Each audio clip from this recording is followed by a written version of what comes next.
Hello YouTube, Kevin Too Hard here. Yeah, this is my Voiceless voice deck profile. And no, this is not the deck you're seeing that I'm using. No. It's gonna be a quick deck profile here. Not too long.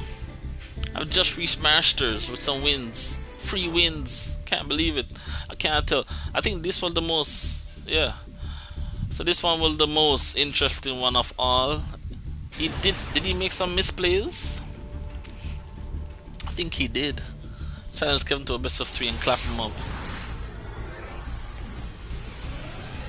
Ignore the chat that you're seeing right there. And I mean,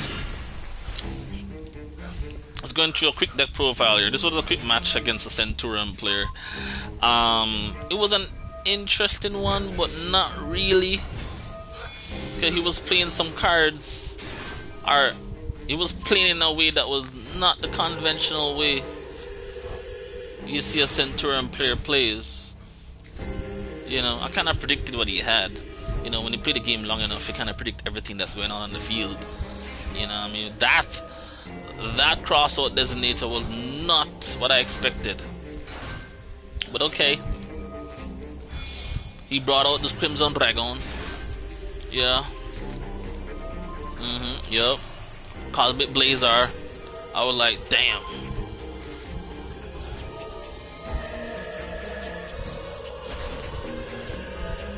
Yup. Got my stuff out. Yup. Guy got the Bestials. I was like, ah, shoot. But that's okay. Cause my spell card still triggers. Boom, homie. Yeah, got my low.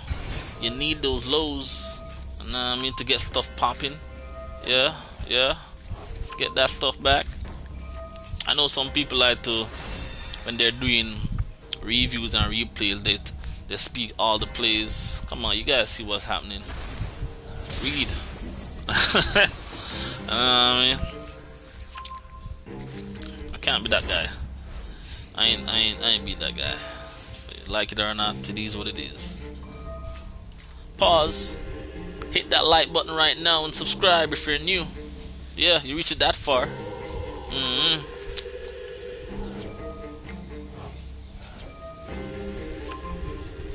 Alright, I might have to slow it down right here. So boom. Right here.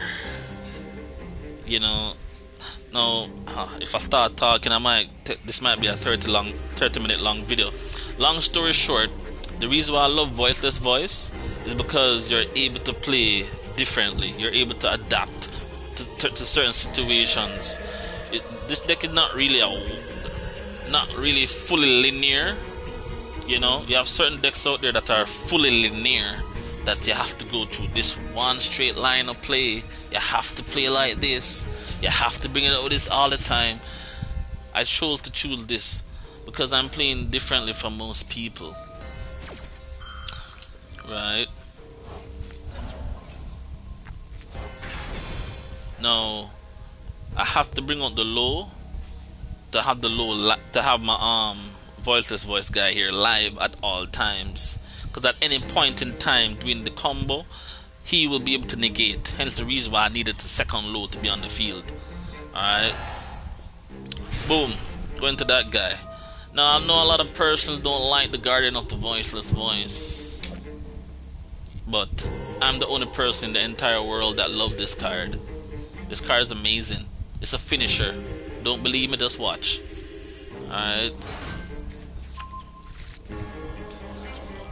Yeah, but this guy was, I don't know, he was trying to maybe play around my negations, you know, or trying to play around me to try to negate stuff, but it was just not working out. Legacia comes down, boom, boom, I was like, negate, I gotta negate something. Right here, I think he made a misplay. On that card effect of banishing is where I thought he should have negated, but maybe I don't know what was going through his mind. I don't know what's going through his mind, to be honest with you. So he missed that opportunity to negate. However, the tides has changed. He switched to attack, not realizing that you only can attack the ritual. You know, Remember that once the ritual and low is on board, you only can attack the ritual. You know what I mean? Well, literally noob versus noob. Well, the noob end up reaching masters. So I'm glad for being that master's noob. Alright, so he decided to negate that. Right there, I missed an opportunity before the negation happened. Or before the destruction happened. Or thereabout. I missed an opportunity to gain some attack. But then again, was it even worth it? It's okay. It was my turn, yeah. I could have gained a whole lot of attack right there. The 4,000 and that before the negation, entire negation happened. But it's okay. It's okay. You know what I mean? Mr. Pop Off. Yeah, the inner plays right here. Boom. I was actually just flexing right here because I knew I was not going to lose. Flexing, and the maximum damage ended his entire career just like that. Don't you dare sleep on the voiceless voice. Now going straight to the deck list. Oh, too bad I can't show the 20 game winning streaks. We did lose some matches, we did win some. I'm being very transparent here, but yeah. Here's the deck list. Oh, for those who are new, the deck list that got me to masters. Get it unaffected. Yeah, simple. 3 lows, 3 maxis. Yes, I know I'm not playing Ash, imperms, call buys. I know it's a bad list, but you just saw that I won without it. Who cares, right? Maxis, Divine of Herald 3. It's a damn good card. Saphira, damn good card. Yeah, I know I'm running 2 Seravis. I've been testing this deck multiple times. It sucks to have a Seravis in the hand and you'd be like, what did this gonna do? Yeah, so for me, 2 Seravis feels just fine. You might end up breaking, but overall testing, 2 is the best number for me. Having 1, when you have it in the hand, is the worst case scenario. Like, wow, why do I have to have just 1 Seravis hand? Your whole game plan just ended right there. Anyway, 1 Trias, 1 Skull Guardian. Yes, I know I'm playing Skull Guardian. Yeah, why I play Skull Guardian? Because if some weird things happen and you have Voiceless voice here on the field and they decide to remove the low, it will summon the Skull Guardian on the field, put it in attack mode. The low comes back from the grave or not. But if they plan to attack the Skull Guardian without reading, because Yu-Gi-Oh players don't read, the Guardian will boost the Skull Guardian and kill anything on sight. That's the whole reasoning behind it. So they'll choose not to actually attack. It's a defensive measure. Alright, 1 Seravis. Yeah, I know most people say 2, but 1 is fine. I don't have any URs, as you can see. URs are at 0. I'm not sacrificing anything else in my deck. I think it's totally fine. It's highly searchable. It's highly recyclable. Yeah, hence the reason why I run 2 copies. So if I want to have access to have it bring it on the field, sure I can. Right? If I want to have it to my hand, sure I can search and put it to my hand. It's very searchable. It's just I run 3 Skull Guardians because in the grind game, 2 is not enough. Shit gonna get banished. Shit gonna be on field. You want to bring out the 3rd one onto the deck. You want to see it as often as possible. That's just me. I play this game the way I want to play it, not because I want of a tournament winning deck out there. What you see, it's singles. You got to remember that this is Master Duel. Singles. This ain't no best of 3s. 1 Saphira. I was testing. I'm playing a lot of games without this card. Play with and without. Run into 3 copies. Run into 2. Overall, it's a very handy card because it gives you draw power. Right? It comes in handy, and not only that, it can discard a card from the hand. Like for example, the situation you just saw where I attacked first, then the effect triggered to discard. What if he had something? It's upon declaration, the descending. Suppose he had something you could have activated in the damage step, like a random honest Nobody runs honest. You get me? I say it's sort of useful. It has different effects that can be used. So one copy to me is totally fine. 3 others, pendulum graph. Should I explain the reason why I run 3? Try it out for yourself and you see. You can probably get away with 2, but the whole reasoning is because I run 3 radiants. Sometimes you had some bad draws. The other is fuels the radiance. You want to have the prayers in the hand, the radiance, use the prayer that you just searched for with the other eyes, put it back into the deck, so you can either special summon the Seravis or the low. That's the whole reason. It's a fuel for what is needed. You keep fueling your stuff to keep on bringing out stuff. That's the whole point. And the effect of negating stuff when you summon it on the field is pretty neat. And if you summon it out with the Voiceless Voice, it's protected by battle. You know what I mean? So it's a pretty neat card. It's an extra negation. It's not the best of card to go against like Duel. It's not, but I do find that to be a neat card. That's just me personally. This is just my deck profile. I mean, everybody have their own unique. Why should I have a deck profile that showcases the same exact list as everybody else out there? You gotta be different. This is just me. You feel me? Accept it or don't. 3 preparational rights.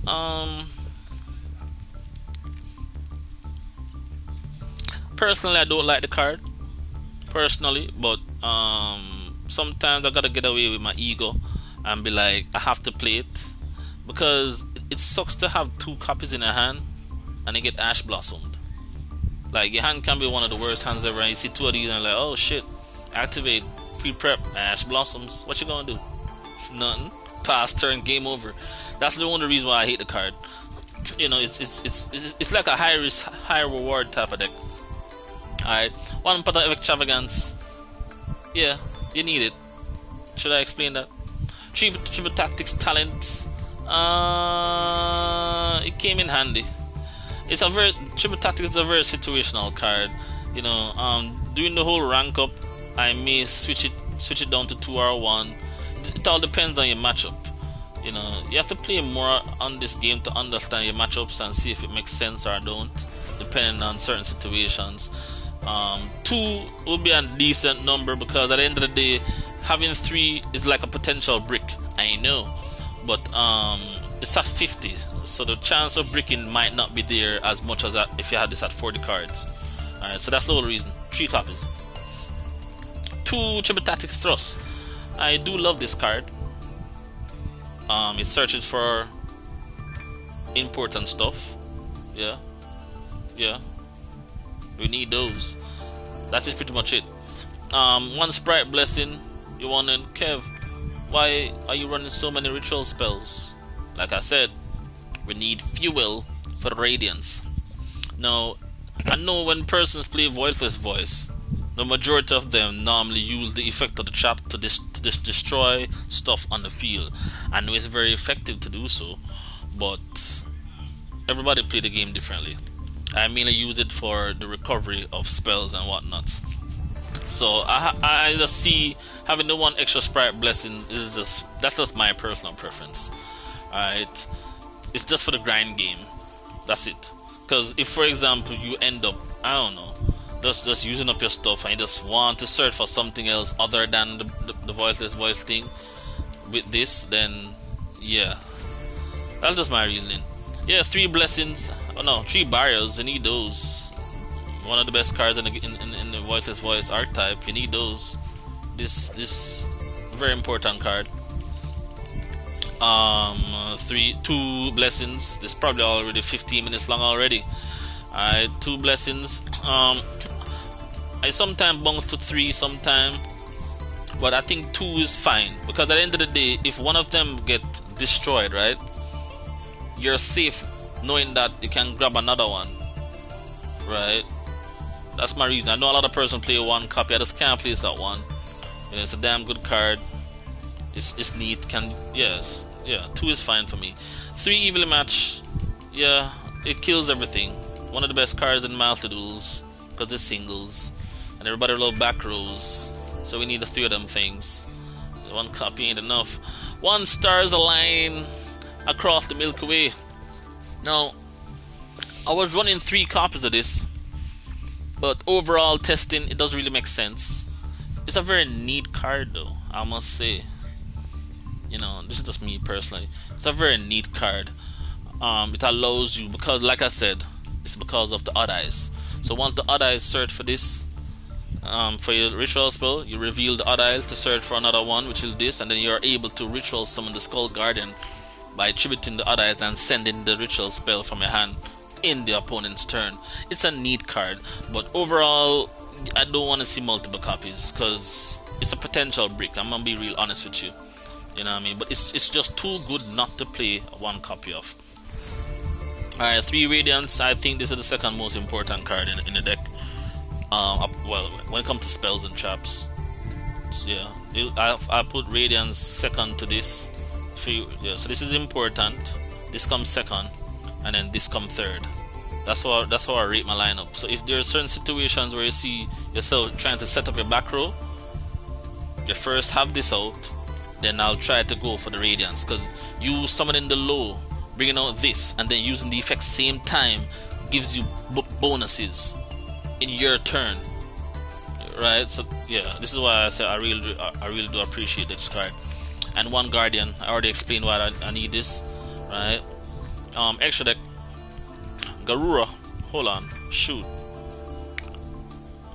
Let's take that out.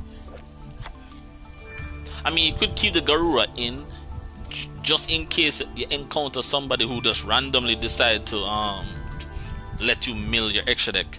So having the 1 Garura in might not be a bad choice. You know, I was running Dogmatica engine. Overall experience is that it will actually be a potential brick. It is neat. I might need to test this more with the Dogmatica engine, but a pure version is more consistent. You know what I mean? So just leave it at that.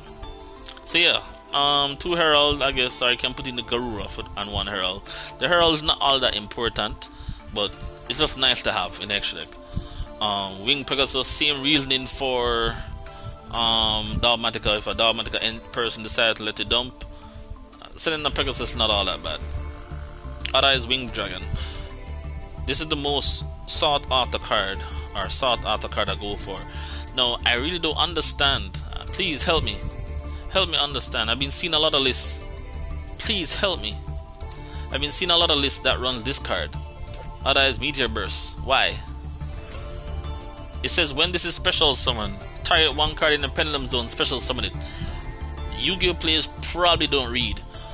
Maybe I was thinking too that because what is it really summoning? I was thinking that you will be able to summon this, but no. If you read carefully, it says right after the first line there, that is Advent, must either ritual summon or pendulum summon from your hand. You're not summoning this. Please, people, take this shit out. Why do you have this in the deck? For what? It's 2500. What is that doing? I'd rather to have a big ass B stick here. You know what I mean? And it can. You saw it in action. Negates. It's a free negate. What you gonna do? You know what I mean? And if I had freed up my space in the back row, it would place itself in the pendulum zone, which allows you to pendulum summon if you want. But that situation never happens. But it's a just in case policy, right? I run 2 Rebellion.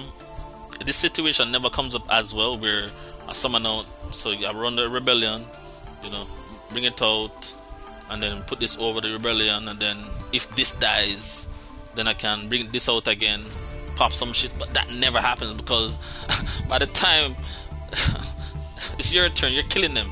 You know what I mean? So all this extra stuff never really happens, but it's just there because I can. Not saying that you should craft this now. Don't do it. I'm not responsible for your URs or SRs. You know, and don't do it. This is just me flexing.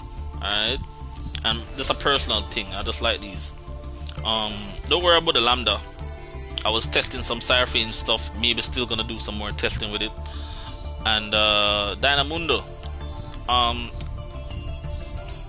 Anybody who plays Voiceless Voice, you're putting yourself at danger when you first turn into Dynamundo. I mean, Call by the Grave is just always in their hand. You Dynamundo on turn 2, Call by the Grave, game over. That's so sad. Why? The only reason why I would Dynamundo, I would take chances if I have a good setup and I don't see any response from the opponent, or I might just do it just because, right? And SP Litanites, we need those, but we really don't need an extra deck like that. It's just here, you know. It's just here, you know. I really don't use my extra deck like that. But I mean, if the situation arises, for example, I'm going up against a random Kashtira player, I just make the Burl Code Dragon, kill everything, and if the game draw out and then have them bring out something else, okay, from graveyard banish, take out the Kashtira card, the Rise Harker is a 3000 monster that's dark, and bring out this guy for free. That's just pretty much it. There, yeah, that's the deck profile here. We know about Goddess. It's a damn good card. You run that shit. Hit that subscribe button if you're new. Damn, I don't know how long this video is, but I'm gonna put this on YouTube. You can catch me on Twitch daily, streamer, 18 plus hours a day, most days. Nah, I mean, yeah, you see my schedule in the bio and whatnots. I'm gonna catch you in the next one. I'll be making more deck profile videos in the future for the month of September as well. I'm gonna see y'all next time. Kevin Tour signing up. Ciao, and I'm out, y'all.